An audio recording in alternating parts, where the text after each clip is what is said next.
Good morning, James, or good afternoon, James, I should say. How are you? Hello, Nicholas. How are you? Good. How's it going out there? Well, I'm at a car show. Need I say more? Exactly. Well, can you tell us a little bit more about what have you seen that perked up your interest this year so far? Sure. I think is this Mr. Zart, by the way? This is he. I thought so. I recognize that accent, sir. How are you? No, it's been a lot of fun. We've had some very interesting introductions. The Toyota FT1, I think, is a great example of that. This is FT stands for Future Toyota, which is always interesting to see. A sports car that is, kind of along the lines of what maybe the Toyota Supra once was, but what one would expect with some innovative technology on board, especially in regards to fuel efficiency. Let's see, what else would be at play? I think another good one would be the Porsche 911 Targa. I mean, what a great roofline on that machine. Just a lot of good stuff going on there. The F-150 from Ford. What a newsmaker. And even here, we at GM, we appreciate the fact that you've now got a vehicle that is really kind of pushing the boundaries on a full-size pickup truck market, which only makes it better for consumers. And so that was, for me, a big intro. And the little car to my left here, the GMC Canyon, to really call Toyota to task and say, okay, you've had that Tundra by yourself for much too long. Or sorry, not Tundra, the Tacoma for much too long. We're coming at you with the GMC and a Chevy. I know that's actually one thing I'm really excited about is to see how far GM has come in a few little years. Now you have some of the greatest products. You have well-diversified portfolio. What are you most excited about right now at GM? Well, one bit of news that was made actually last month, but is still creating lots of waves here at the show, is the appointment of Mary Barra as CEO. That was, first it had its news impact from being a female in a traditionally male role. Nobody cares about that anymore. Now it's all about the fact that she seems really poised to kind of take advantage and funnel the energy and the passion and the talent that's inside this building, and just to kind of keep the momentum going. And you talk about momentum, I've got to also mention, of course, this vehicle right here, the Chevrolet Silverado, winning North American Truck of the Year, had great competition from the Acura MDX and the Jeep Cherokee, but I think this vehicle won because it's got everything a pickup truck should have. Lots of ruggedness and durability and great fuel efficiency, but a really comfortable place to sit inside, because so many people use a vehicle like this for work from 9 to 5 and then from play to 5 to 9. And so I think that's why it did well. And on the car side, well, I'm sure you've already seen over my shoulder the little red Corvette Stingray back there. Yes, I want one. Well, that makes all of us. A fantastic car. And of course, we put a big cherry on top of it, the fact that it won North American Car of the Year by introducing the Z06 model, which has 625 plus horsepower. We're not telling you the final number yet, but it'll be at least 625. Amazing braking, carbon fiber, aerodynamic, great ideas learned from the racing team to get great downforce.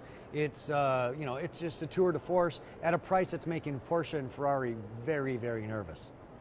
Absolutely, and they should be blushing, because when I think of the Corvette, I think this is a car that's halfway race ready. You don't have to do that much with it, and you can still thumb your nose at a lot of expensive cars out there. And thumb your nose with a big wad of cash in your back pocket, because you haven't had to spend it to be in that same space. So yeah, it's fun. It's fun.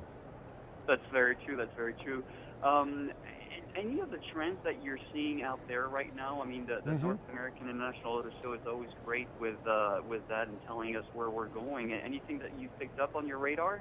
Yeah, absolutely. Two things that really jumped out at me. First off, small is the new big story.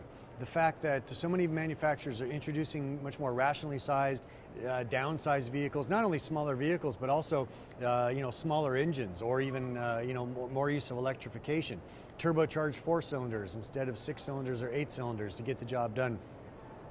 We've seen vehicles like the Audi Q3 be introduced, a smaller SUV that still gives people the look and feel that they want, in that case in a luxury space. So I think small is the new big. The other big trend kind of plays on the Audi I just mentioned, which is entry-level luxury really getting much more competitive. I mean, we've seen Mercedes with the CLA coming down into that, kind of upper Honda Accord price area. Right. And already doing good work. The ATS, obviously, for Cadillac has done well.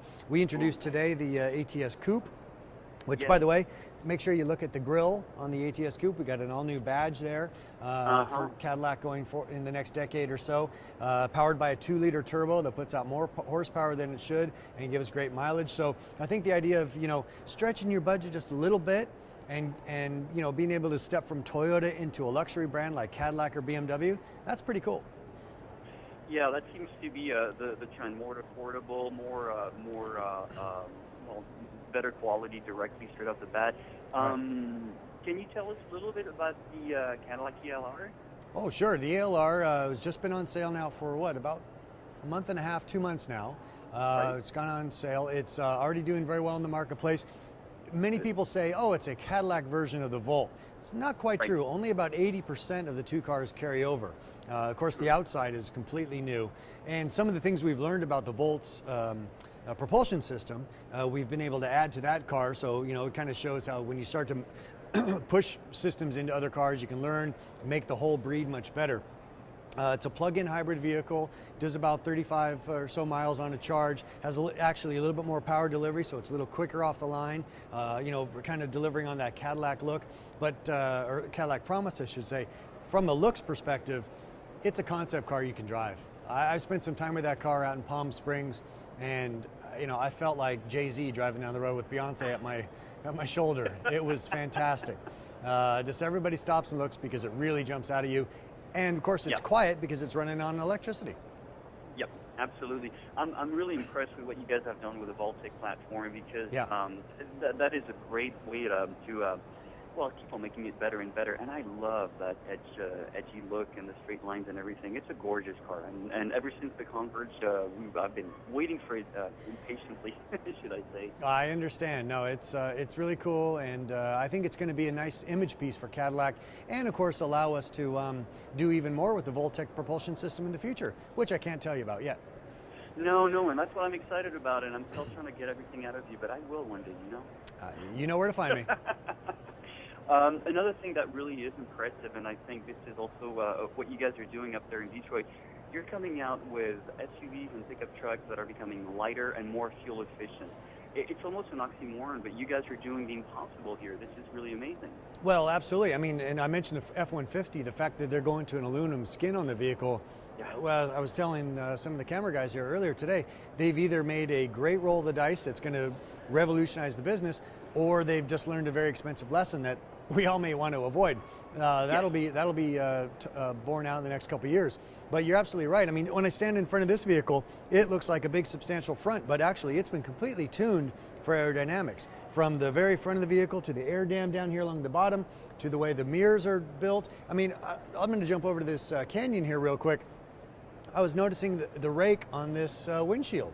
I mean, it's unbelievable. You stand here at the side, and it's like, sports car territory. So yeah, you're right. Aerodynamics is a big point. Engines that can turn off cylinders that they don't need for extra power, just to kind of cruise down the highway. That's a big element. And lighter weight materials. All those things really add up. Absolutely. Yeah, it looks like we're finally getting a really good grip on our technology here. We have about 2 more minutes. Is there anything you can tell us to look forward to as far as GM this year? Oh, GM this year, I think you're just going to see more and more, innovative vehicles coming out, trim levels of existing vehicles that have already been success, just to kind of push the boundaries more. Let me think of what we got at the next auto shows. You're going to have an updated Chevy Cruze to drool over here soon. Nice. At the New York Auto Show, I can't tell you anything yet, but you're going to want to pay attention. There's some really good stuff coming. But I think it's, rather than just General Motors, I think the whole industry is really in high gear right now. Sales are going through the roof. We're probably going to get back over 16 million in the year 2014, which is fantastic. In conjunction with all this investment now starting to turn out hot new products, it's going to be a good year for the car biz. Absolutely, and I think you hit it really well there on the nail. I love how everybody seems to be working together now, and then really the industry is going forward. We're finished with the past decade, so this is really exciting. No, I agree with you. And as far as if our readers and our listeners want to find out more about what's going on with you guys, where should they go? Oh, that's easy. Just go to gm.com. We've got a link there to all the things we've done here at the Detroit Auto Show, and maybe a sneak peek at some of the stuff coming in the future as well. Ooh, okay, then I'm really looking forward to that. All right. Thanks, Nick. It's nice talking with you. It's great talking to you, James. Have fun, enjoy the show, and good luck with everything. We'll see you at Pauly soon. Exactly. Thanks, James. Okay. Take care. Bye-bye. Bye-bye.